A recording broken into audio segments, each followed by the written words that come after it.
ने कल पढ़े थे प्रेजेंट इंडेफिनिट का पॉजिटिव सेंटेंस और नेगेटिव सेंटेंस। आज पढ़ोगे प्रेजेंट इंडेफिनिट का इंट्रोगेटिव और इंट्रोगेटिव नेगेटिव सेंटेंस। तो हिंदी में प्रेजेंट इंडेफिनिट का जो इंट्रोगेटिव सेंटेंस होता है उसमें कोई भी सेंटेंस हिंदी में क्या से शुरू होता है। जैसे क्या सीता गीत गाती है? सीता क्यों गीत गाती है? इस तरह से होता है। सीता क्यों गीत गाती है? सीता कब गीत गाती है? सीता कहाँ गीत गाती है? सीता कैसे गीत गाती है? कौन गीत गाती है? इस तरह से हमको सेंटेंस मिलेंगे। तो इंट्रोगेटिव सेंटेंस का जो सूत्र होता है उसमें हम प्रेजेंट इंडेफिनिट के लिए डू या डज का प्रयोग करते हैं। सहायक क्रिया डू और डज का प्रयोग करते हैं। जब कोई सेंटेंस क्या से शुरू होता है तो हम उसके लिए कर्ता के अनुसार डू या डज का प्रयोग करते हैं। देखो, प्रेजेंट इंडेफिनिट टेंस का इंट्रोगेटिव सेंटेंस अगर है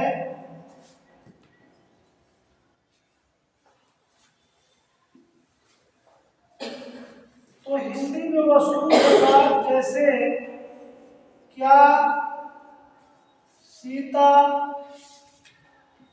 गाना गाती है? ठीक, या इस तरह से हो सकता है सीता गाना क्यों गाती है? यानी या तो वाक्य क्या से शुरू होगा या वाक्य के बीच में प्रश्नवाचक शब्द क्यों रहेगा। तो अगर प्रश्नवाचक शब्द क्यों है तो क्यों के लिए हम वाई लगाएंगे, उसके बाद सहायक क्रिया लगाते हैं, फिर सब्जेक्ट लिखते हैं, फिर वर्ब की फर्स्ट फॉर्म लिखते हैं, उसके बाद ऑब्जेक्ट लिखते हैं। अगर कोई सेंटेंस क्या से शुरू हो रहा है तो हम कर्ता के अनुसार शुरू में है डू या डज का प्रयोग करते हैं। इनका जो फार्मूला बनता है वो होता है do or does plus subject plus verb की फर्स्ट फॉर्म प्लस ऑब्जेक्ट और लास्ट में प्रश्नवाचक चिन्ह। यह उनके लिए है जब कोई सेंटेंस क्या से शुरू होता है।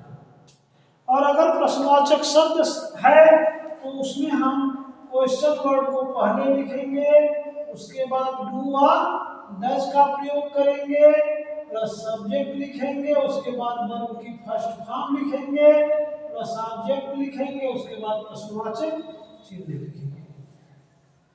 यह फार्मूला है। तो उस हिसाब से क्या सीता गाना गाती है तो लिखेंगे डज सीता सिंग और सॉन्ग। हमने बहुत पहले बताया था कि किसी भी सेंटेंस में अगर डू या डज है तो उसकी क्रिया में यस या यस नहीं लगता है। कभी भी प्रेजेंट इंडेफिनिट टेंस के किसी भी सेंटेंस में अगर डू या डज का प्रयोग आता है तो उसके क्रिया के अंत में यस या यस नहीं लगता है। फिर सुनिए, यहाँ देखो सीता गाना क्यों गाती है तो हम पहले क्यों के लिखेंगे why does Sita, why does Sita sing और सॉन्ग, सिंग और सॉन्ग लास्ट में चिन्ह लगा देते हैं। ठीक, यह ट्रांसलेशन की नियम है। प्रेजेंट इंडेफिनिट सेंटेंस का निगेटिव इंट्रोगेटिव सेंटेंस है तो हम क्या के लिए डज या डू पहले लगा देते हैं सब्जेक्ट के अनुसार, और अगर क्वेश्चन वर्ड है सबसे पहले तो हम क्या करेंगे, क्यों क्वेश्चन वर्ड को पहले लिखेंगे, यहाँ क्यों है तो हम क्यों लिख देंगे, उसके बाद कर्ता के अनुसार डू या डज लगाएंगे, फिर सब्जेक्ट लिखेंगे, उसके बाद वर्ब की फर्स्ट फॉर्म लिखेंगे और उसके बाद ऑब्जेक्ट। ठीक, ये रूल है, लिख डालिए। अगर सब्जेक्ट तुम्हारा प्लूरल नंबर में दिया हो आई वी यू दे, आई तो तुम्हारा सिंगुलर नंबर में आता है, प्लूरल में नहीं आता है। प्लूरल में तुम्हारा क्या है, वी है, आई सिंगुलर नंबर में, लेकिन पर्सन फर्स्ट पर्सन है। ठीक, यहां देखिए, मैं अपना पाठ क्यों याद करता हूं, तो क्या हो जाएगा, क्यों की अंग्रेजी पहले लिखेंगे, why do I learn my lesson. ठीक है, हम बाजार कब जाते हैं, हम बाजार कब जाते हैं, सुन लीजिए, तो कब की अंग्रेजी क्या होती है, when do we go to the market, हम बाजार कब जाते हैं, हो जाएगा। तुम्हें अंग्रेजी कौन पढ़ाता है, तुम्हें अंग्रेजी कौन पढ़ाता है,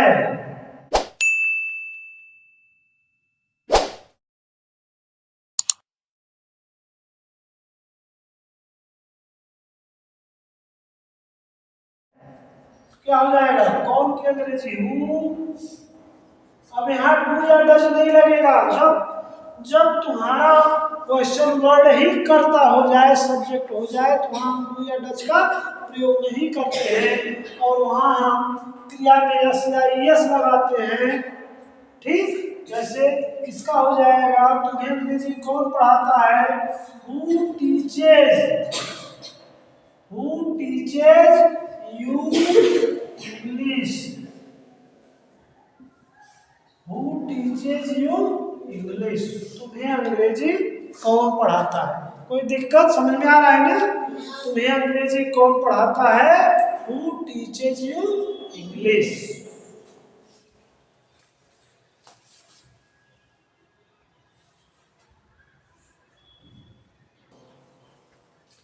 जैसे दिया हो, तुम कौन सी पुस्तक पढ़ते हो, तो क्या हो जाएगा, which book do you read, तुम कौन सी पुस्तक पढ़ते हो, which book do you read, वह कौन सी पुस्तक पढ़ती है, तो which book does she read, she है तो डज आ गया, तुम हो तो डू आ गया। देखो, तुम कौन सी पुस्तक पढ़ते हो, तो क्या हो जाएगा, विच बुक डू यू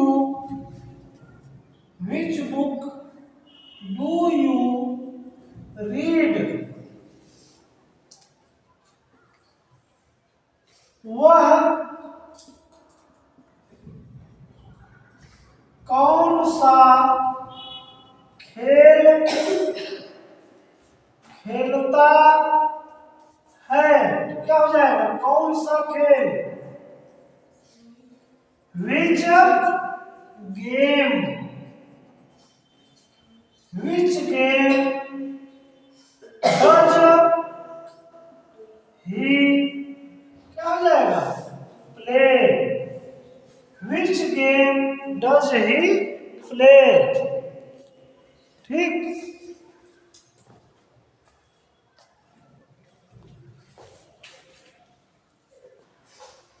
अब सुनिए इंट्रोगेटिव निगेटिव सेंटेंस में। निगेटिव सेंटेंस क्या है? तो इंट्रोगेटिव निगेटिव सेंटेंस में प्रश्नवाचक भी रहेगा और नकारात्मक भी रहेगा। जैसे क्या राधा गाना नहीं गाती है? क्या राधा गाना नहीं गाती है? राधा गाना क्यों नहीं गाती है? तुम स्कूल क्यों नहीं जाते हो? तुम झूठ क्यों नहीं बोलते हो? ठीक, वह अपना पाठ क्यों नहीं याद करती है? तो इसमें देखो इंट्रोगेटिव भी है और निगेटिव भी है। तो ऐसे वाक्यों का जब हम अंग्रेजी में अनुवाद करते हैं तो सबसे पहले तो हम क्वेश्चन वर्ड लिख देंगे, उसके बाद डू या डज लगाएंगे कर्ता के अनुसार, उसके बाद सब्जेक्ट लिखेंगे, सब्जेक्ट के बाद डू या सब्जेक्ट के बाद नॉट लगाते हैं, सब्जेक्ट के बाद क्या लगाएंगे? नॉट लगाएंगे, उसके बाद वर्ब की फर्स्ट फॉर्म लगाएंगे, उसके बाद ऑब्जेक्ट लगा देते हैं, फिर अंत में प्रश्नवाचक चिन्ह लगा देते हैं।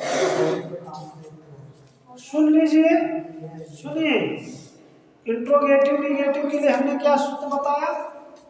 सबसे पहले क्वेश्चन वर्ड लिख देंगे, उसके बाद कर्ता के अनुसार डू या डज लिख देंगे, उसके बाद सब्जेक्ट लिख देते हैं, उसके बाद नॉट लिख देते हैं, फिर वर्ब की फर्स्ट फॉर्म लिखते हैं, ऑब्जेक्ट लिखते हैं, प्रश्नवाचक चिन्ह लिखते हैं। ध्यान दीजिए, एग्जाम्पल में देख लीजिए, जैसे दिया हो क्या राधा अपना पाठ याद नहीं करती है? अपना पाठ याद नहीं करती है, तो क्या हो जाएगा? Does Radha not learn her lesson? देखो, does Radha not learn her lesson, हमने बताया है बहुत पहले कि डू या डज अगर है तो क्रिया में एस या यस नहीं लगाते, ये बात का तो ध्यान रखना। अगर क्वेश्चन वर्ड दे, जैसे श्याम स्कूल क्यों नहीं जाता है, तो क्या हो जाएगा? Why does Shyam not go to school? Why does Shyam not go to school?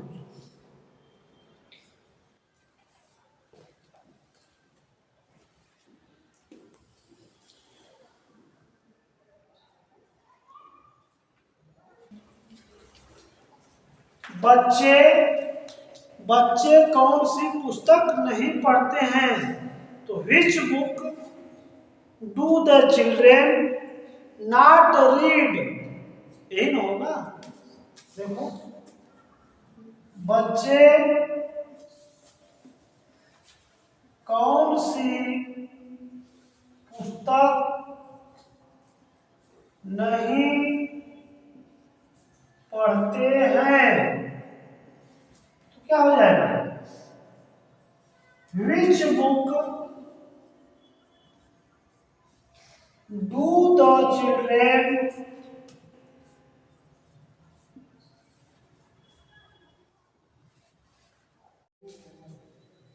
बच्चे कौन सी पुस्तक नहीं पढ़ते हैं, हो जाएगा विच बुक